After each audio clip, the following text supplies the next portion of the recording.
Salut à tous, aujourd'hui nouvelle vidéo un peu chill puisque je n'ai rien préparé dans l'absolu, même si j'ai l'impression de ne jamais rien préparer. Alors aujourd'hui je vais vous parler de trois livres que j'ai sélectionnés, 3 livres pas chers, 3 livres très accessibles qui vulgariseront, je l'espère, un peu plus la biologie et l'écologie. Alors c'est parti. Alors, où sommes-nous aujourd'hui? Nous sommes en plein cœur des Basses Vallées Angevines. Donc pour ceux qui connaissent Angers, les Basses Vallées Angevines, c'est un ensemble de 6000 hectares de zones humides. Donc on a comme ici des canaux, des marais, des prairies inondables. Alors ces zones humides, elles sont vraiment exceptionnelles puisqu'elles sont classées au titre de la Convention internationale de Ramsar. Alors la Convention de Ramsar, c'est un traité international signé en 1971 au niveau de la ville de Ramsar en Iran. Et le but de ce traité, c'est de recenser les zones humides d'importance majeure à l'échelle planétaire. Donc il y en a 37 en France, nous en avons une ici à Angers, donc vraiment circonscrit dans le territoire communal, donc ça c'est une chance. Alors pour le coup, nos Basses Vallées Angevines sont exceptionnelles pour leur aspect paysager, mais surtout pour leur aspect faune-flore, puisqu'on a ici plusieurs espèces d'intérêt européen, et en particulier une, le fleuron, le joyau des BVA, à savoir une espèce d'oiseau, le râle des genêts, qui est l'un des oiseaux les plus rares et les plus menacés d'Europe. Donc on a la chance de l'avoir ici en Anjou, et même on a ici le noyau de population le plus conséquent en France. Donc on a vraiment une responsabilité vis-à-vis de cette espèce ici à Angers. Parmi les autres espèces intéressantes que l'on trouve ici, les Basses Vallées Angevines sont évidemment indispensables pour le frais du poisson, comme le brochet, dont j'ai déjà parlé dans la vidéo précédente. Du côté floristique, on peut citer également la frétille pintade, jolie fleur qui pousse sur les prairies inondables au printemps, apparentée à la tulipe, qui a été en régression pendant de nombreuses années et qui est maintenant de retour puisqu'on prend de plus en plus soin de nos prairies inondables. Ces Basses Vallées Angevines sont vraiment un magnifique endroit pour se promener, surtout à cette période de l'année où tout est inondé, mais pas trop inondé, de sorte que l'on peut se balader. C'est vraiment magnifique pour tous les Angevins, et en particulier, même si pour le coup c'est pas pour tous les Angevins, vu du ciel.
Enfin bref, quoi qu'il en soit, je ne suis pas là pour vous parler de l'Anjou, même si je pourrais en parler des heures, puisque je suis amoureux de ma région.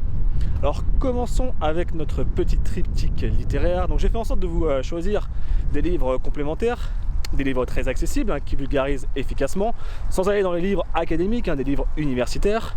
Alors vous allez voir, j'ai vraiment pris des choses très différentes, et des choses pas chères comme je vous l'avais dit. Alors je précise que ce sont mes livres perso, je sais qu'ils sont bons, je les ai lus, personne ne m'a demandé d'en parler, de toute façon personne ne me regarde, donc je ne vois pas qui me demanderait de faire la pub pour son bouquin.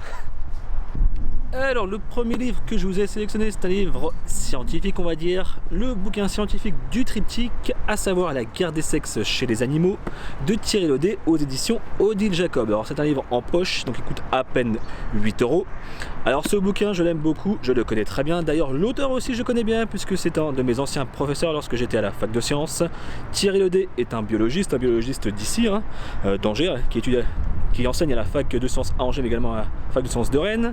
C'est un spécialiste de la sexualité des animaux et un spécialiste en biologie évolutive. Et ça tombe bien, ce bouquin traite de biologie évolutive, qui est ma discipline scientifique en biologie favorite. Alors de ce bouquin, il y est question de la fameuse théorie, du fameux concept théorique de la guerre des sexes et du conflit sexuel. Avant de vous en dire un peu plus sur ce bouquin, j'aimerais vous poser une question. Est-ce que vous êtes déjà interrogé sur l'origine de la diversité du vivant? Alors, la diversité biologique sur la Terre, elle est vraiment incroyablement diversifiée, diffuse, il y a de tout sur la Terre, mais comment expliquer une telle diversité? Eh bien en biologie et en écologie, lorsqu'on galère à trouver une réponse, souvent on interroge l'évolution et Darwin. Darwin, c'est un petit peu le zizou des biologistes. Et là, pour le coup, il se trouve que les concepts classiques de l'évolution peinent à expliquer la diversité biologique. Vous le savez, la sélection naturelle, c'est un mécanisme puissant qui façonne le vivant. Et le but de la sélection naturelle, c'est d'éliminer les individus qui, à un moment donné et en un lieu donné, sont peut-être un peu moins adaptés. Ceux qui sont un peu mieux adaptés survivent. S'ils survivent, ils transmettent à leur descendance leurs particularités qui leur ont permis de survivre. Et ainsi de suite, on peut façonner des populations. Eh bien, en comprenant ce mécanisme, on pige rapidement que l'évolution devrait sélectionner toujours les mêmes patterns. Et au final, on ne devrait pas créer de la diversité. Eh bien, il se trouve que c'est la sexualité qui crée de la diversité. Alors, une petite remarque, évidemment, la reproduction sexuée, c'est pas le mode de reproduction majoritaire sur la Terre. La majorité des êtres vivants sur la Terre se reproduisent tout seuls. Mais lorsque la sexualité, lorsque la reproduction croisée, sexuée est apparue dans l'histoire de la vie sur Terre, ça a tout changé. Avec l'apparition de la sexualité et l'apparition de sexes séparés au sein du monde vivant, un conflit éternel aussi vieux que le monde s'est mis en place, la fameuse guerre des sexes.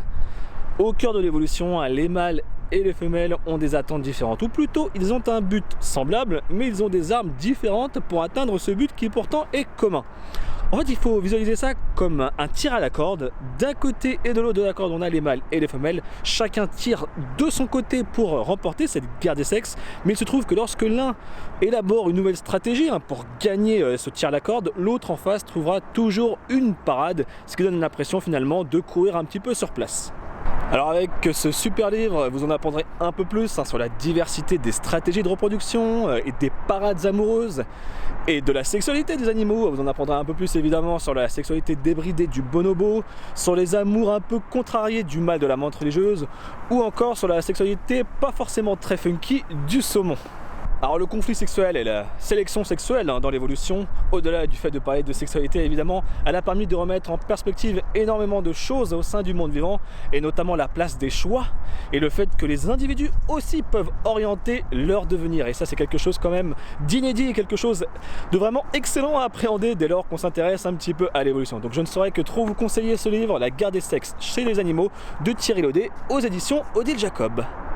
Après le bouquin de sciences fondamentales, on passe au bouquin de sciences appliquées avec les fameux guides naturalistes. Donc voilà, vraiment des livres essentiels, des bibles essentielles pour tous ceux qui s'intéressent aux sciences du vivant et en particulier à cette discipline très appliquée de la biologie, à savoir le naturalisme, qui est aussi une passion, notamment la mienne.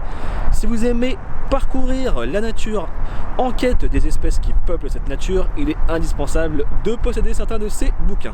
Donc je vais vous en parler un petit peu plus et en particulier de celui-ci. Alors le bouquin que je vous ai sélectionné, c'est celui-ci, Insectes de France et d'Europe occidentale aux éditions Flammarion de Michael Chinnery. Donc c'est un bouquin anglais à l'origine, traduit en français, c'est un best-seller. Donc comme son nom l'indique, il traite des insectes, qui est la famille d'êtres vivants la plus diversifiée au monde. Donc évidemment ce guide ne sera pas exhaustif, évidemment. Il traite là pour le coup de 2000 espèces parmi les plus communes, même si en réalité ce guide n'aura pas vocation à vous permettre d'aller vraiment jusqu'à la reconnaissance de l'espèce, mais c'est pas le but de ce bouquin.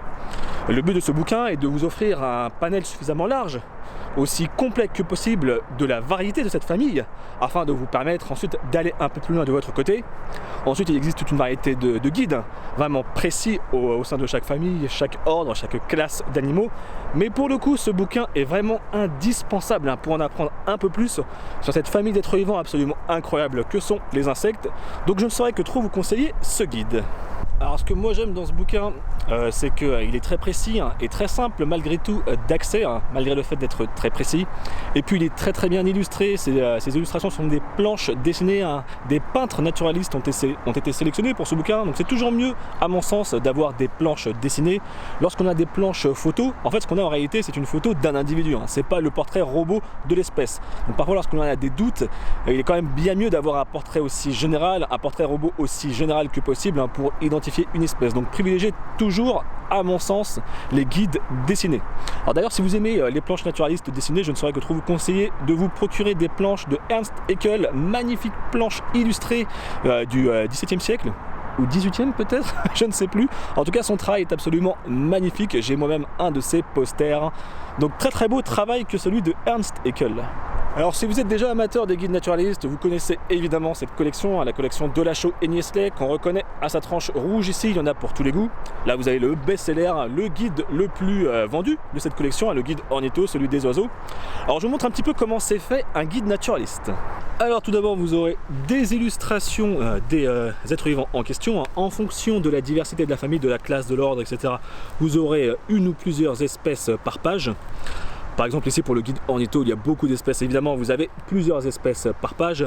Pour d'autres guides comme celui des libellules par exemple, ils peuvent se permettre de mettre un seul individu par page. Ensuite vous avez une description de la biologie et de l'écologie de l'espèce, c'est souvent très simple d'accès et les mots compliqués sont souvent indiqués dans un glossaire en fin de livre.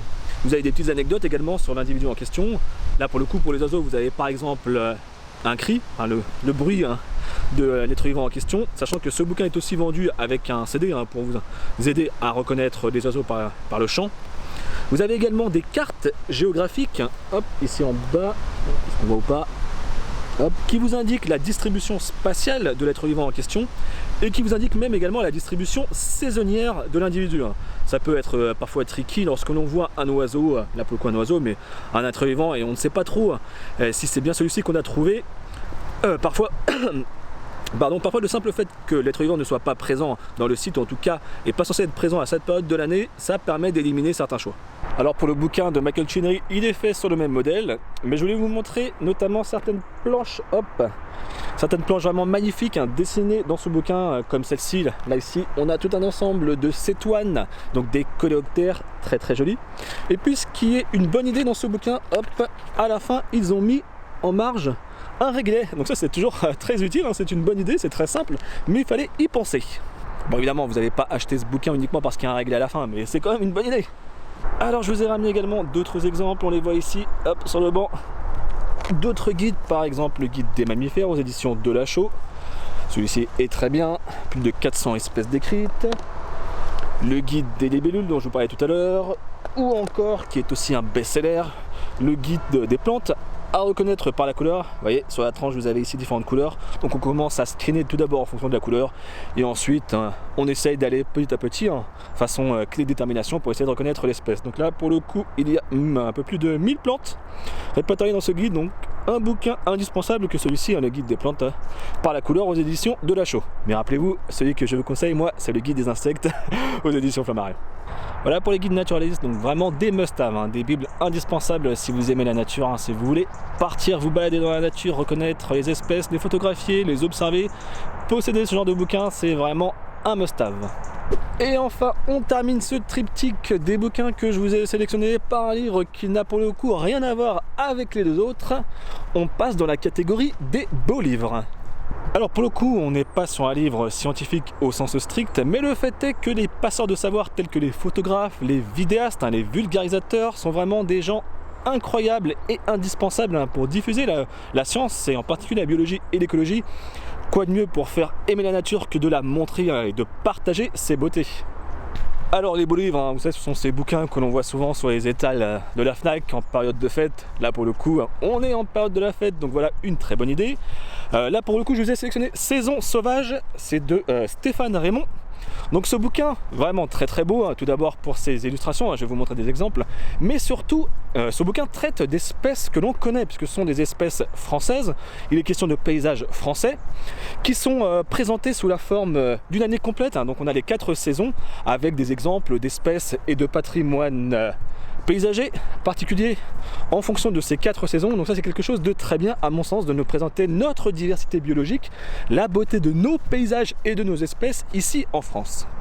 Alors histoire de vous donner quelques exemples, si on traite par exemple de l'hiver, on a ici un ensemble d'oiseaux, on a le rouge-gorge, on a des pinsons, très très beaux exemples d'oiseaux photographiés avec le blanc immaculé de l'hiver. Si on passe aux espèces printanières, on a ici par exemple le crapaud accoucheur, espèce précoce au printemps. On en a d'ailleurs ici dans la région. On a ici de magnifiques photos du triton marbré, de la même famille que la salamandre tachetée que je vous ai montré récemment. Qu'est-ce qu'on a d'autre ici? Hop, le cincle plongeur, oiseau plongeur très rapide, difficile à photographier, très beau, et étonnant par ses mœurs comportementaux, puisqu'il est capable de plonger au fond de l'eau, au fond des torrents pour capturer ses proies. Donc vraiment de très belles photos. Et puis avec l'éveil du printemps et l'effervescence, j'ai du mal à parler, l'effervescence, c'est difficile à dire, estivale, on voit s'affairer les renards, les blaireaux, les chevreuils, les loutres. On a aussi le chat forestier, très difficile à photographier, donc on a là-dedans de magnifiques photos du chat forestier. Et comme je vous le disais dans la vidéo sur la salamandre, l'automne est également une magnifique saison pour observer les animaux.